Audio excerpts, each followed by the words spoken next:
नमस्कार। चलिए आज एक बहुत ही दिलचस्प और प्राचीन कथा की गहराई में उतरते हैं। हम बात कर रहे हैं महर्षि अश्वत्थ की यात्रा की। ये सिर्फ कोई पुरानी कहानी नहीं है, बल्कि इंसानी फितरत और हमारे अंदर छिपी ताकत का एक बहुत ही खूबसूरत आईना है। तो आइए इस विश्लेषण को शुरू करते हैं और समझते हैं कि सदियों पुरानी ये कथा आज के दौर में भी हमारे लिए इतनी अहम क्यों है। तो कहानी शुरू होती है बहुत समय पहले के एक बेहद शांत और खुशहाल गांव से। यहीं रहता था अश्वत्थ। बिल्कुल सादा सा जीवन, मामूली कपड़े और बहुत ही कम बोलने वाला इंसान, लेकिन उसका दिल वो पूरी तरह से करुणा और भक्ति से भरा हुआ था। उसकी दिनचर्या एकदम शांत थी। हर सुबह सूरज निकलने से पहले वो नदी के किनारे बैठकर गहरे ध्यान में डूब जाता था। अब आते हैं कहानी के अगले पड़ाव पर, शांतिपूर्ण गांव का संकट। देखिए, हर कहानी में एक ऐसा टर्निंग पॉइंट आता है जो सब कुछ पलट कर रख देता है। इस गांव की सुख शांति भी हमेशा नहीं टिक पाई। उस सुनहरे दौर को मानो किसी की नजर लग गई, और एक ऐसा खौफनाक वक्त आया जिसने पूरे गांव की दुनिया ही हिला दी। और ये बात बहुत ही शानदार तरीके से दिखाती है कि समाज के नजरिए और असल सच्चाई में कितना बड़ा फासला हो सकता है।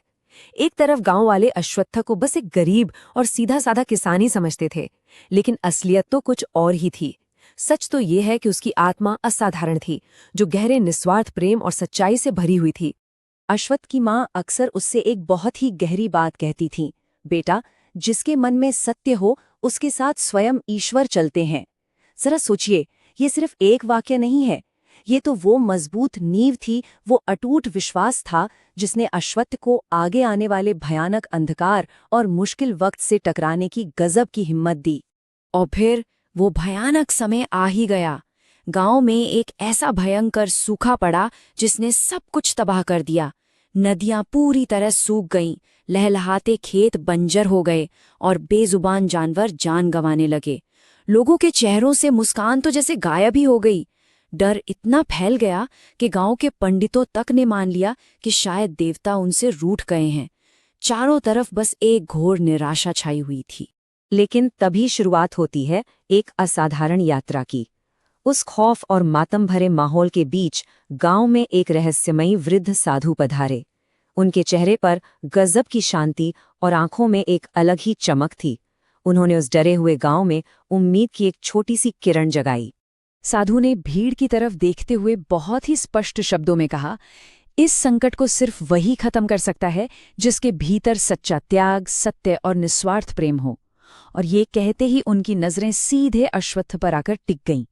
उन्होंने कहा कि गांव को बचाने के लिए अश्वत्थ को इन ऊंचे पहाड़ों के पार उस दिव्य मंदिर तक जाना होगा। ये सुनकर पूरा गांव सन्न रह गया, लेकिन अश्वत्थ ने उसने बिना किसी हिचकिचाहट और डर के इस बहुत बड़ी जिम्मेदारी को स्वीकार कर लिया। चलिए अब आगे बढ़ते हैं और देखते हैं कि ये सफर कैसे आगे बढ़ा। पहले दिन गांव से निकलना, तीसरे दिन उस डरावने और घने जंगल में कदम रखना, 7वें दिन क्रोध की नदी को पार करना, 12वें दिन अहंकार की गुफा का सामना और आखिरकार 20वें दिन उस दिव्य मंदिर तक पहुंचना। ये कोई आम सफर नहीं था, ये बाहरी रास्तों के साथ साथ एक बहुत गहरी आध्यात्मिक यात्रा भी थी, जिस पर अश्वत्थ निडर होकर निकल पड़ा था। और इस सफर में सामने आई 3 कठिन परीक्षाएं। जैसा कि हमने बात की, ये सिर्फ दूरियों को नापने वाली यात्रा नहीं थी। रास्ते में आने वाली हर मुश्किल असल में इंसान के अंदर छिपी कमजोरियों और नैतिक संघर्षों का ही रूप थी। उस दिव्य शक्ति तक पहुंचने के लिए अश्वत्थ को मुख्य रूप से 3 बड़ी आंतरिक जीत हासिल करनी थी। पहला कदम लोभ यानी लालच को हराना, दूसरा कदम क्रोध पर काबू पाना, और तीसरा, जो शायद सबसे मुश्किल था, अपने खुद के अहंकार को मिटाना। इन तीनों को पार किए बिना वह खुद को ईश्वर के काबिल साबित कर ही नहीं सकता था। तो पहली परीक्षा हुई उस अंधकार में जंगल में। वहां अचानक उसके सामने सोने चांदी का एक बहुत बड़ा ढेर आ गया और एक रहस्यमयी आवाज गूंजी, ये सब तुम्हारा हो सकता है। लेकिन अश्वत्थ का जवाब कमाल का था। उसने मुस्कुराकर कहा, धन से पेट भर सकता है, आत्मा नहीं। और बस ऐसा कहते ही वो सारा लालच और सोने का ढेर हवा में गायब हो गया। पहली जंग उसने जीत ली थी। सफर आगे बढ़ा और अगला पड़ाव था क्रोध की नदी। वहां उठती ऊंची लहरें और भयंकर तूफान किसी के भी मन में खौफ पैदा कर सकते थे।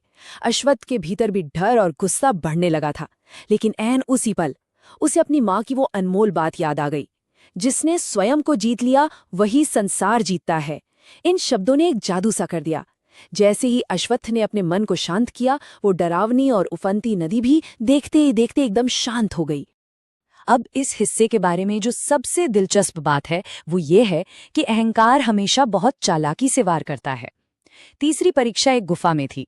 वहां एक बड़ी ही मीठी और दिव्य सी लगने वाली आवाज गूंजी, तुम महान हो, तुम सबसे श्रेष्ठ हो। इंसान के अंदर छुपे अहंकार को भड़काने का ये सबसे सटीक तरीका था। पर अश्वत्थ ने आंखें बंद की और पूरी विनम्रता से कहा, मैं केवल भगवान का सेवक हूं। उसकी इसी सच्ची विनम्रता ने उस घुप अंधेरी गुफा को एक पल में दिव्य रोशनी से भर दिया।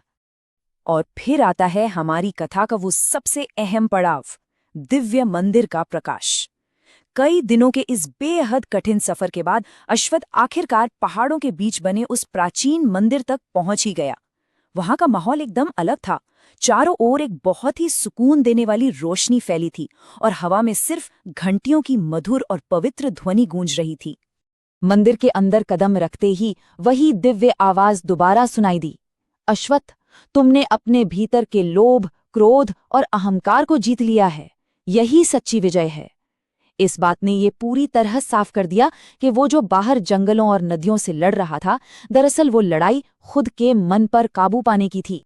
इसके ठीक बाद मंदिर में एक बहुत ही तेज रोशनी फैली और साक्षात ईश्वर प्रकट हुए। ईश्वर ने अश्वत्थ की उस असीम भक्ति और साफ नीयत से खुश होकर उसे आशीर्वाद दिया और कहा, जहां निस्वार्थ प्रेम और सत्य होता है, वहां मैं स्वयं निवास करता हूं। ये पूरी कहानी का सबसे खूबसूरत पल था। एक सच्चे इंसान की मेहनत आखिरकार रंग लाई थी। अब हम आते हैं अंतिम भाग पर, जीवन का वास्तविक अर्थ। मंदिर से वो परम आशीर्वाद लेने के बाद अब वक्त था वापस गांव लौटने का। आखिर गांव पर सूखे का संकट तो अभी भी मंडरा ही रहा था, लेकिन अब सिर्फ उस सूखे का हल नहीं होना था, बल्कि पूरे समाज को एक बहुत बड़ी सीख मिलने वाली थी। जैसे ही अश्वत्थ ने अपने गांव की सीमा में कदम रखा, प्रकृति ने मानो एक चमत्कार कर दिया। अचानक आसमान में काले बादल घिर आए और मूसलाधार बारिश शुरू हो गई।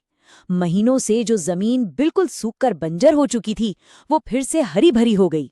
ये सब देखकर गांव वालों की आंखों से खुशी के आंसू छलक पड़े। उनका जीवन लौट आया था।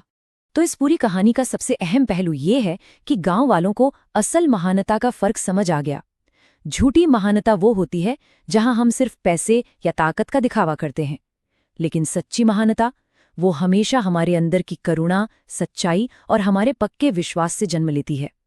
उस दिन के बाद से अश्वत्थ सिर्फ एक किसान नहीं रहा, वो पूरे समाज के लिए उम्मीद की एक बहुत बड़ी किरण बन गया। इस बेहद खूबसूरत कथा के विश्लेषण को खत्म करने से पहले चलिए एक बहुत ही गहरे सवाल पर विचार करते हैं। आज की इस भागदौड़ भरी दुनिया में, जहां हर कोई बस पैसे और ताकत के पीछे भाग रहा है, एक इंसान की सच्ची ताकत का असली स्रोत आखिर क्या है? इस सवाल पर गहराई से सोचिएगा जरूर। उम्मीद है इस कथा से हमें जो कुछ भी सीखने को मिला वो हमारे जीवन में कुछ सकारात्मक बदलाव लाएगा। हमारे साथ इस सफर में जुड़ने के लिए बहुत बहुत शुक्रिया।